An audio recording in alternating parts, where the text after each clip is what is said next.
ансамбъла за народни песни и танци Филип Кутев и работи там дълги години. Участвува в формирането на фолклорния ансамбъл Тракия Пловдив. Прави много разработки, хармонизации, транскрипции на народни песни, самостоятелно пиеше на фолклорна основа.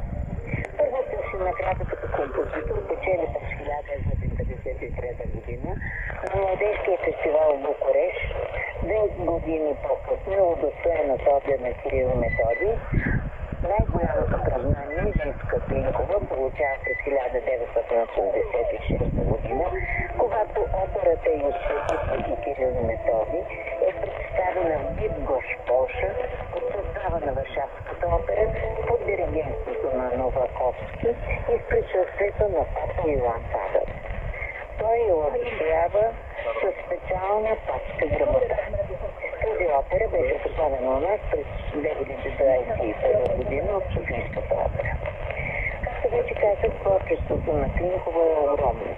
Само оперите, композирани от нея, са 8. Една от тях 5